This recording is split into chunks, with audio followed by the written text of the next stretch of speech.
movie starts and we see a little girl covered in blood. Blood is dripping continuously from her nose. And then suddenly, that same blood begins flowing back into her nose on its own. Right at this moment, the story shifts all the way back in time, so we can be shown exactly what happened to this little girl. So, thousands and thousands of years ago, deep in the world beneath the ground, a sweet and gentle princess lived happily with her family. Then one day, she heard about the world above the ground, a world where there is sunlight and fresh air, a world with a blue sky above that changes into different beautiful colors during the day and the night. Her heart fills with a deep desire to see all of these things with her own eyes, but she is never given permission to go up there. However, when her desire grows beyond what she can control, she makes a decision. She will go up there without telling anyone at all. And finally, she manages to trick all of her guards and reaches the staircase that leads to the world above. The moment she gets close to the surface, the bright and powerful light of the sun hits her eyes directly. The little princess cannot bear that light at all, and her eyes go completely blind. But even so, she continues going up. Because she has gone into the world above, she falls very sick very quickly, and she dies right there. Not even her body is taken back by anyone. Her entire body rots and decays right where she fell. Her father, the king of the underground world, already knows that his daughter is gone, but even so, he holds on to hope. He believes that one day, somehow, his daughter will come back to him. Even if it is in someone else's form, she will return to their world, and he will wait for her until his very last breath. Just like this, many centuries pass by one after another, and then we are shown the year 1944. A girl named Ophelia is traveling with her mother to her stepfather's house. Because her mother is pregnant, her health has become very poor, and they have to stop on the way.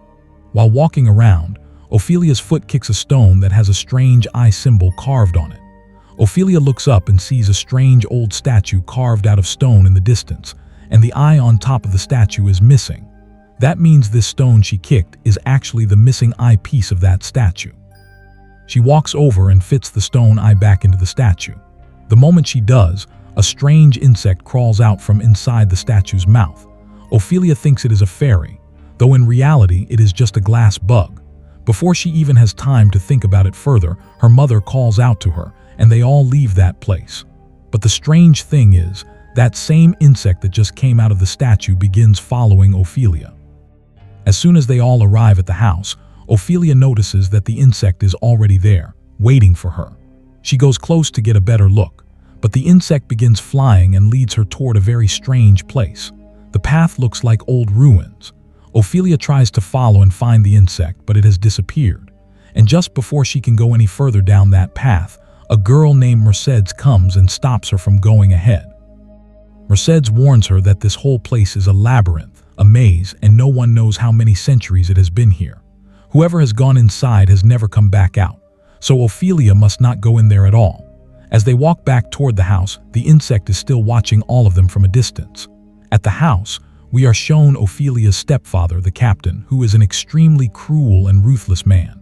At this time in Spain, a civil war is going on.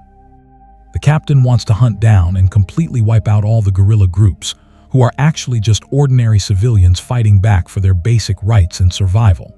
In his attempts to kill these rebels, the captain often ends up killing innocent civilians too. Even when those people beg for their lives and cry that they are not rebels at all, and even when the truth that they are innocent becomes clear, the captain simply does not care. We also learn here that the captain does not like Ophelia at all, and he pays very little attention to Ophelia's mother either, even though she is pregnant. Despite all of this, he threatens Ophelia's mother by saying that if she does not give him a son, he will not allow her to stay in the house. And right here, we also get a twist. Mercedes, who works as a maid in the house, is actually the sister of the guerrilla group's leader. She is working there specifically to pass on information about the captain to the rebel group. Even their doctor is secretly working together with the guerrilla group. At night, we see that Ophelia is getting ready to sleep next to her mother when she notices that the same insect that kept trying to come to her is right there in her room. She watches it carefully and tries to figure out what it is. She is always so deeply lost in fairy tales and magical stories that everything around her looks like something from a fairy world. She opens her book of fairy tales and tries to ask the insect, "Are you a fairy?" The insect looks at the picture in the book and transforms into a fairy, then signals Ophelia to follow it. Ophelia follows the fairy, and the fairy leads her all the way into the labyrinth. There she sees the same staircase going down, the very same staircase we saw at the beginning of this story, when the princess had come up from the underground world long ago. As Ophelia slowly and nervously walks down the steps, she sees a very frightening creature waiting at the bottom who is overjoyed to see Ophelia. The creature says, "You have finally come. We have been waiting for you for so many years." Ophelia cannot understand what the creature is saying, and she begins to grow frightened of it. The creature then says to her, "Do not be afraid of me. I am not your enemy. My name is Pan, and I am your servant. You are a princess. You do not belong to this world. You belong to the world beneath the ground. You are the daughter of the king of that world. Your name is Princess Mona." Ophelia says none of this is true. Pan says, "If you do not believe me, go home and look at your shoulder. You will find the mark of the moon there, and that will prove that you are Princess Mona." Pan then explains that her father had opened many doors to bring her back to their world. Now only one door remains, and it will only open after she solves certain puzzles and tasks. Along with that, she must also prove that the goodness inside her has not been destroyed by living in this world. Once she completes all the tasks and proves her goodness, the door to her world will open. And the door will only open when she proves that her goodness has not faded after living in this world, and when she also completes 3 tasks. Only after doing all of this will she be able to return to her own world. Saying all of this, Pan hands her a book that is completely blank at the moment. He tells her to only open this book when she is completely alone. Then the little fairy guides her back home. The moment Ophelia arrives home, she looks at her shoulder, and there really is a crescent moon mark right there. That means Pan was telling the truth all along.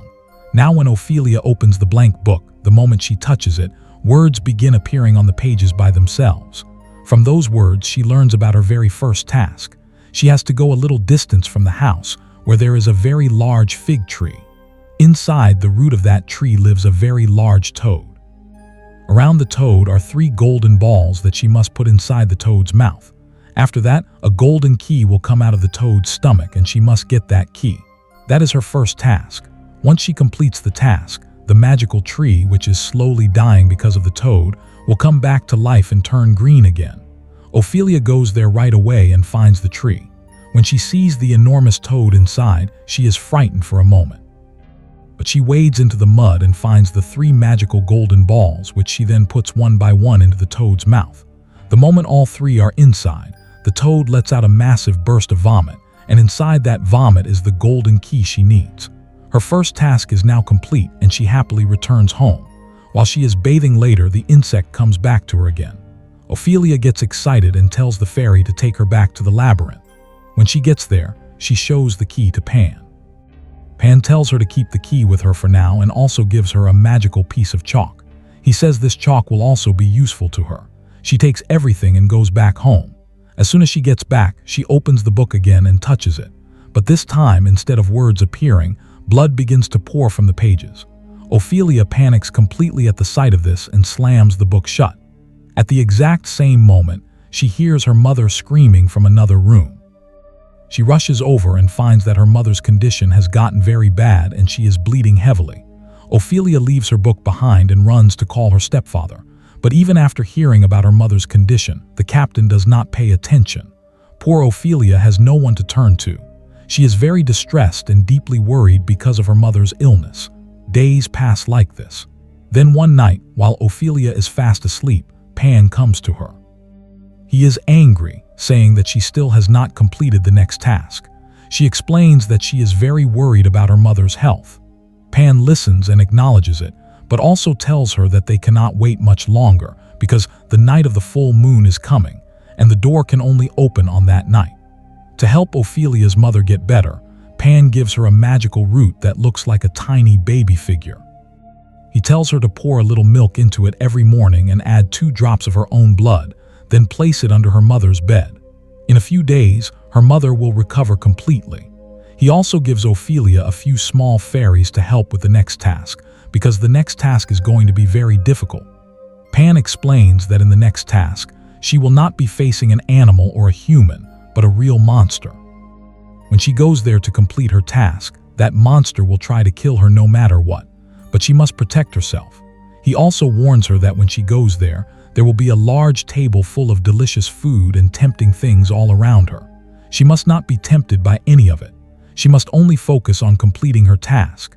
He also gives her a glass and tells her that she will return before the time runs out. Pan explains everything and then leaves. After Pan leaves, Ophelia opens the book and touches it again. The second task appears on the pages.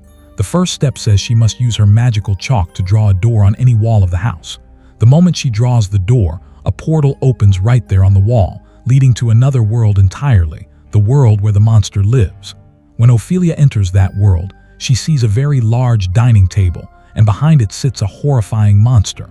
Its face is covered with a layer of pale skin. Where the nose should be, there are just 2 holes. Where the mouth should be, there is only a long cut, and its eyes are nowhere on its face. Instead, the eyes are sitting on a plate on the table below. The monster is sleeping at this moment. Ophelia picks up the eyes and looks at them curiously. All of this is incredibly disturbing. She is still checking everything around her when the small fairies warn her that she should not be doing this. She must focus on her task. They take her toward 3 small doors built into the wall and tell her to use the frog key on one of them. The moment Ophelia uses the golden key to open one of the small doors, she finds a dagger inside. A beautifully crafted golden dagger. She picks it up and is just about to leave with it when she looks at the table and is suddenly overcome with temptation. She has completely forgotten Pan's warning. She picks something from the table and starts eating. All of those things belong to the monster. The moment she touches the monster's food, the monster wakes up. It takes its eyes from the plate and places them into its open palms, then holds its hands up to where its eyes should be, and now it can see, and it is now locked onto Ophelia. The monster goes after her life with full force. Before it can grab Ophelia and kill her, the small fairies throw themselves at the monster's eyes to distract it.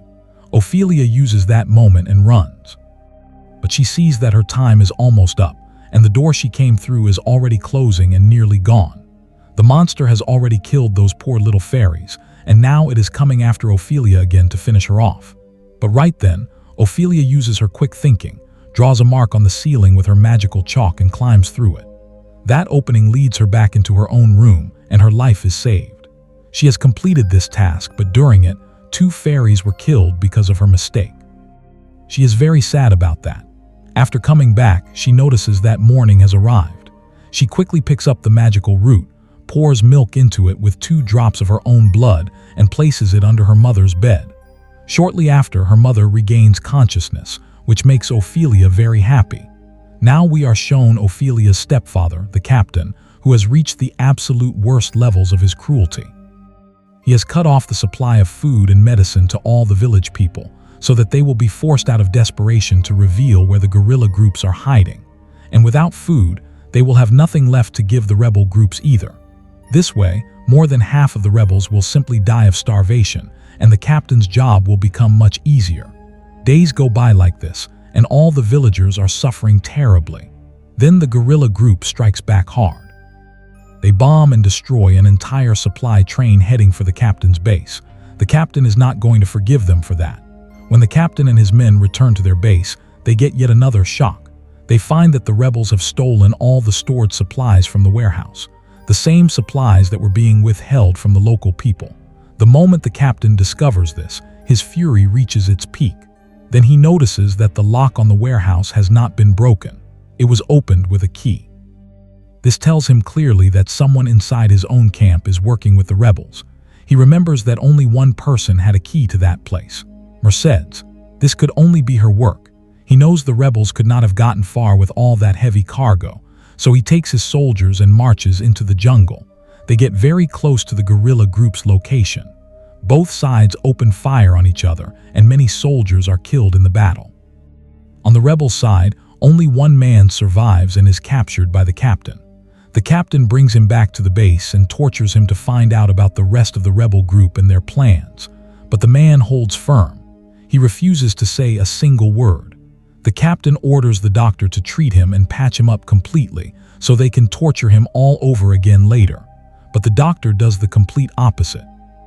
Being secretly on the rebel side himself, he injects the man with poison and kills him. When the captain finds out the truth about the doctor, he shoots him dead on the spot without any hesitation. On the other side, we are shown Ophelia, who is visited again at night by Pan. Pan is very angry with her. He tells her that she is no longer a good girl. He says that the greed of this world has entered her heart, and that is why she picked up and ate things from that table. He tells her, "Do you know what your greed cost? Those poor little fairies are dead because of you. And now I cannot give you the third task because I do not want you to come to our world anymore.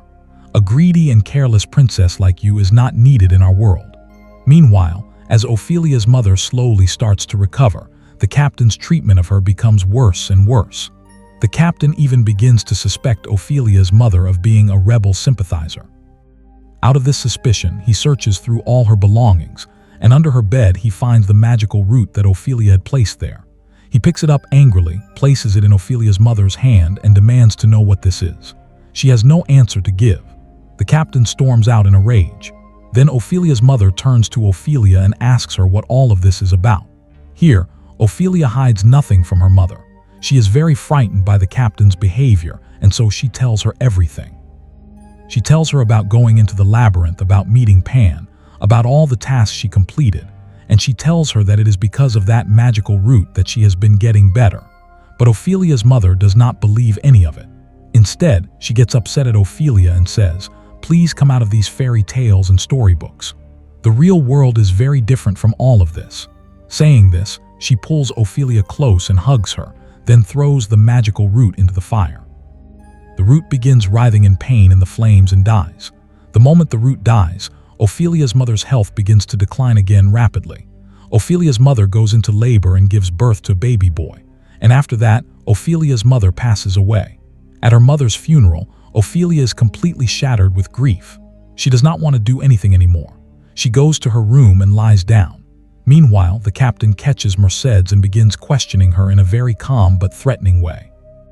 Mercedes already understands that he suspects her. She knows they will catch and kill her very soon, so she makes plans to escape from there that very night.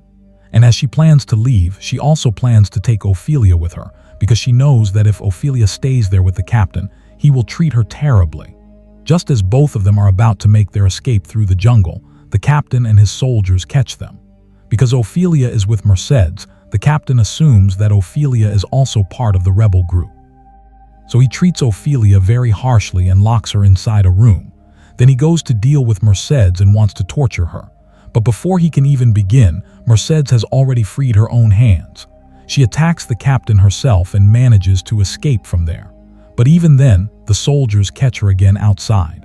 And this time, the soldiers are about to kill her for good. But right at the right moment, all the rebels come charging out of the jungle and attack every single soldier, killing them one by one. They take control of all the horses, and in this way, Mercedes is also saved. Now Ophelia is in a very desperate situation. The room she is locked in is sealed from every direction, and now her mother is gone too, with no one left to listen to her pain. Seeing how broken she is, Pan softens and he comes to her one more time. He holds her and says that seeing her pain has melted his heart, so he will give her one final chance. Before this night ends, she must bring her baby brother to the labyrinth. And if she does not complete this third task before the night is over, she will never be able to return to her own world again. Ophelia says the room is completely locked from all sides. How can she get to her brother? Pan then gives her the magical chalk again, which can take her anywhere she wants to go. She draws a door on the wall, focuses her thoughts on her brother's room, and she arrives there instantly. Just as Ophelia is escaping with her baby brother, the captain spots her. Even though he is badly wounded himself, he chases after her. But when he comes outside, he realizes that the guerrilla group has launched a full attack on his base. Even so, he does not go toward the battle. Instead, he follows Ophelia toward the labyrinth because he wants his son back. Ophelia reaches a strange wall inside the labyrinth. The moment she arrives, the wall opens up by itself, forming a doorway. She goes through and finds Pan waiting for her on the other side. But when the captain reaches that same wall, he is completely confused. There is no path forward and Ophelia is nowhere in sight. Inside, Pan tells Ophelia that to open the door to her world, she must wound her baby brother and let 2 drops of his blood fall onto the floor. Hearing this, Ophelia is horrified. She says that even if she has to stay in this world forever, she will never hurt her brother. She will never cause him any pain. Pan insists that she must do it. But Ophelia absolutely refuses. She will not do it no matter what. Right at that moment, the captain also finds his way in and arrives. As he enters, we realize something important. The captain cannot see Pan at all. Only Ophelia can see him. The captain takes his son from Ophelia's arms. Then he shoots Ophelia and walks out. Poor Ophelia falls to the ground right there. When the captain steps out through the leafy entrance of the labyrinth, he finds that all the rebels are standing there, surrounding him completely. Merced steps forward and takes the baby from his arms. After that, the rebels shoot the captain dead. The scene then shifts back to Ophelia, who is lying on the ground, blood running from her nose. This is the exact same scene we saw at the very beginning of this story. She is dying, and at that moment, she hears a strange and familiar voice calling to her. Voice says, "Rise, my daughter. You have returned to your own world." When Ophelia opens her eyes, she finds herself standing inside a magnificent and beautiful palace. This is the world beneath the ground. She has finally come back to her own world. She is confused, wondering how she got here without completing the third task. Her father, the king, then tells her that the third task was actually a test all along. They wanted to check whether the cruelty and greed of that world above had entered her heart. That is why they gave her the task of wounding her brother. But instead of hurting her brother, she chose to give up her own life. That proved beyond any doubt that she still had goodness and compassion in her heart. And in that act, her task was completed and she was brought back to her own world. If she had listened to Pan and hurt her baby brother, she would never have been allowed to come here at all. Ophelia's return to her world is celebrated with great joy, and all of her memories come flooding back to her. In the real world above, Ophelia's lifeless body is lying on the ground. Mercedes is sitting beside her, deeply heartbroken because she had grown to love Ophelia like her own sister. She is devastated by her death, but what she does not know is that Ophelia has not truly died. She has simply returned to her own world where she truly belongs. And with this, the entire story comes to a beautiful and emotional end. If you loved this video, hit that like button right now and subscribe to the channel so you never miss a single video from us. Drop a comment below saying, "Next," if you want to see more amazing and mind-blowing movie explanations like this one. Thanks for watching, and we will see you in the next one.